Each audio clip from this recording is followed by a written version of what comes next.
ખલું માણસે ભવે, તિલ્હે ખલું માણસે ભવે. બસ આ જીવને જો દુર્લભમાં દુર્લભ કોઈ વસ્તુ કીધી હોય, કોઈ ગતિ કીધી હોય, કોઈ તત્વ કીધું હોય તો દુર્લભમાં દુર્લભ જો હોય તો તે મનુષ્યનો જન્મ છે. પરંતુ માસદીજીએ 9 તારીખે નવી બચ્ચાઓમાં પ્રવેશ કર્યો. 9 તારીખે નવી બચ્ચાઓમાં પ્રવેશ કર્યો અને 13 તારીખે ભવાનીપુરમાં પ્રવેશ કર્યો. પરંતુ આજે આપણે જોવાનું છે, સ્કૂલમાં બાળકને પણ પ્રવેશ કહેવાય છે. ગૃહસ્થાશ્રમની અંદર લગ્ન કરે છે ત્યારે કહેવાય છે ગૃહસ્થાશ્રમમાં પ્રવેશ કર્યો. જ્યારે નગરમાં આવ્યું છે ત્યારે એમ કહેવાય છે કે નગર પ્રવેશ થયો છે. નવા ઘરની અંદર પ્રવેશ કરાય છે ત્યારે કહે છે નવા ઘરની અંદર પ્રવેશ કર્યો છે. અને 15 તારીખે માંડવી વાસની અંદર પ્રવેશ કર્યો. પરંતુ આપણે જોવાનું છે કે ચાતુર્માસનો પ્રવેશ એટલે કે શું? બધાનો પ્રવેશ કરાવતા આવડે છે આ જીવને. આ જીવને બધી જગ્યાએ પ્રવેશ કરતા આવડે છે. બધાનો પ્રવેશ કરાવતા આવડે છે, બધી જગ્યાએ પ્રવેશ કરતા આવડે છે.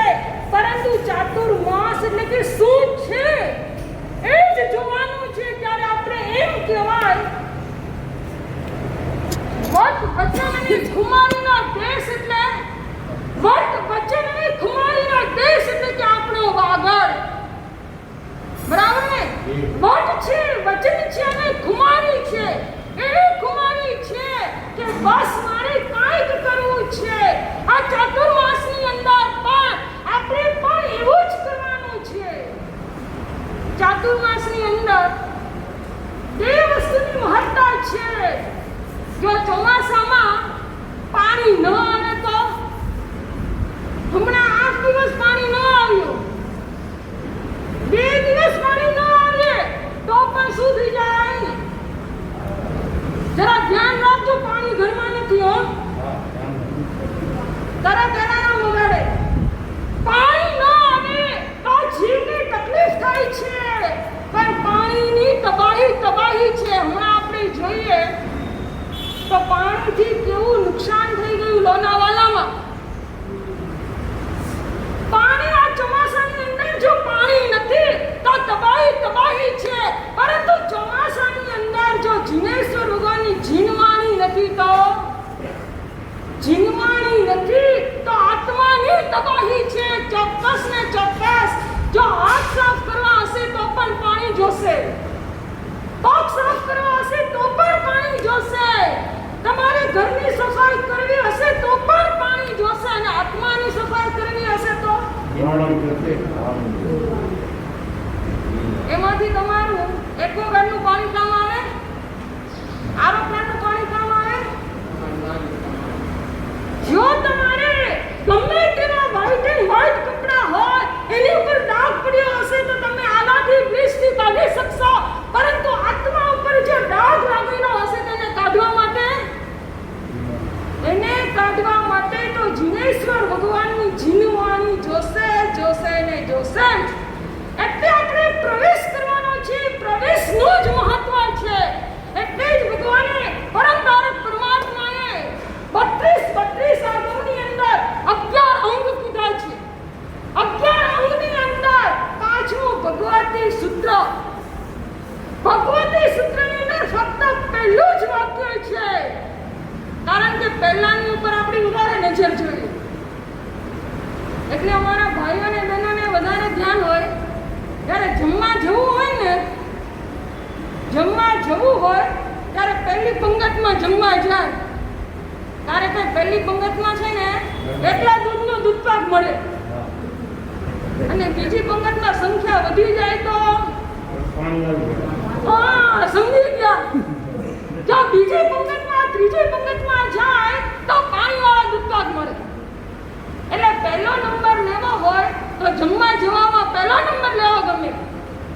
બીજો નંબર ક્યાં લેવો તમે?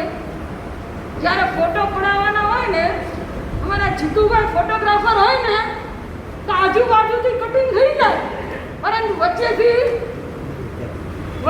કટ ન થાય. જ્યારે ત્રીજો નંબર લેવાનો છે, જ્યારે બીએમસી ની અંદર કમ્પ્લેન લેવા જવાનું હોય ને, કમ્પ્લેન કરવા બીએમસી માં કમ્પ્લેન કરવા જવાનું હોય, ત્યાં આગળવાળાને જોશે આપણે મોરચો લઈને પાછળ જઈએ છીએ, છેલ્લે રહેવાનું એટલે આપણને સેફટી રહે. પરંતુ આપણે તો આ જીનેશ્વર ભગવાનની જીનવાણી આપણે જોઈએ છીએ. ત્યારે ભગવત સૂત્રની અંદર પહેલું જ સૂત્ર છે, ચલમાણે ચલીએ. એનો અર્થ છે એ આપણને શું કહેવા માંગે છે?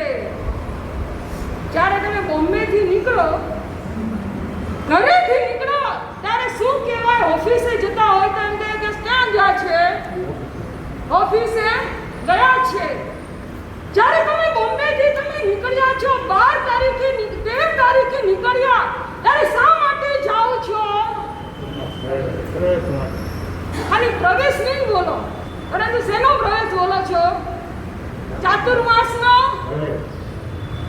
13 તારીખે જ્યારે તમે ગયા છો, આવ્યા છો, ત્યારે કહેશો કે ચાતુર્માસના પ્રવેશ માટે જઈએ છીએ. ભલે ચલમાણે ચલીએ, એટલે કે જ્યારથી તમારી ક્રિયા ચાલુ થાય છે, ત્યારથી એનું પૂર્ણ વિરામ એનું ચોક્કસ નક્કી જ છે. એવી જ રીતે આપણે પણ આજે પ્રવેશના દિવસે આવ્યા. જેવી રીતે તમે મોબાઈલ વાપરો કે ન વાપરો, પરંતુ જે દિવસે તમે રિચાર્જ કરો ત્યારથી એનો વપરાશ ચાલુ થઈ જાય ને, પછી ભલે એની વેલિડિટી ગમે ત્યારે પૂરી થાય, પછી તમને જીઓ વાળા જોવે છે કે તમે વાપર્યું છે કે નથી વાપર્યું, પરંતુ શું થઈ જાય? ચાલુ જ થઈ જાય છે.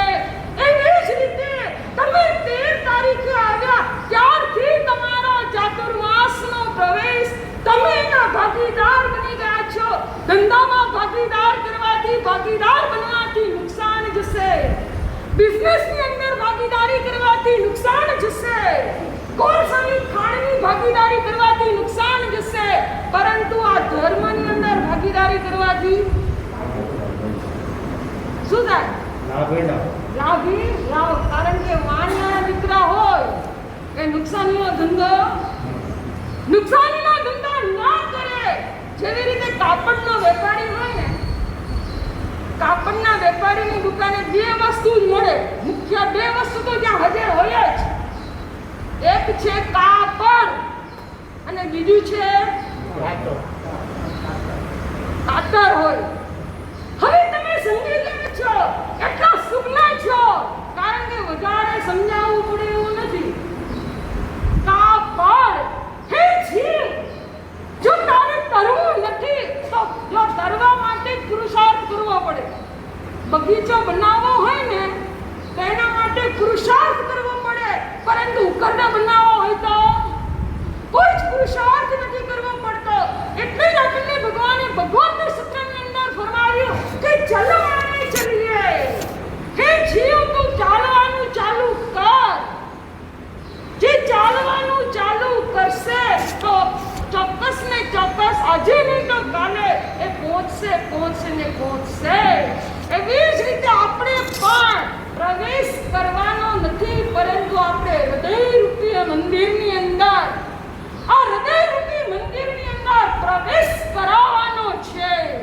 સમ્યક જ્ઞાન, સમ્યક દર્શન, ચારિત્રનું નહીં કહું, સમ્યક જ્ઞાન, સમ્યક દર્શન, શ્રદ્ધા છે, ક્ષમા છે, ઉદારતા છે, એને આપણા હૃદયની અંદર પ્રવેશ કરાવવા માટેનો જ ચાતુર્માસ છે. આ ચાતુર્માસની અંદર જેવી રીતે ધરતી કોમળ બને છે અને એની અંદર બીજ અંકુરિત થાય છે, એવી જ રીતે આપણા હૃદયરૂપી ધરતીની અંદર આ બીજ વાવવાના છે. જેમ કાપડના વેપારી કાપડ આપે છે, કાપડ એટલે કે તું આ કાપડને સાચવી લે, અને હે જીવ, કા તું પડીશ અને કા તર. તરવા માટે છે તત્વ દર્શન, તરવા માટે છે તત્વ દર્શન, અને પડવા માટે તો ઘણા બધા પ્રદર્શન છે. પરંતુ આપણને અત્યારે રસ શેમાં છે? દૂરદર્શનમાં રસ છે. દૂરદર્શનમાં વધારે રસ છે, પ્રદર્શનમાં વધારે રસ છે, સુદર્શનમાં વધારે રસ છે. પરંતુ આપણે બધાના પ્રદર્શન, સુદર્શન અને દર્શન મૂકીને આપણે આત્માનું દર્શન કરીએ અને આ ચાતુર્માસની અંદર આપણે ભાગીદાર બન્યા છીએ, ખાતેદાર બન્યા છીએ. તો હવે એવા ખાતેદાર બનીએ કે આપણે બસ આ ખાતું ક્લીન કરીને જ જઈએ, બસ ચલમાણે ચલીએ. એ ભગવતી સૂત્રને આપણે સાર્થક બનાવીએ. એ જ સમ્યક પુરુષાર્થ કરીએ. એ જ આજનું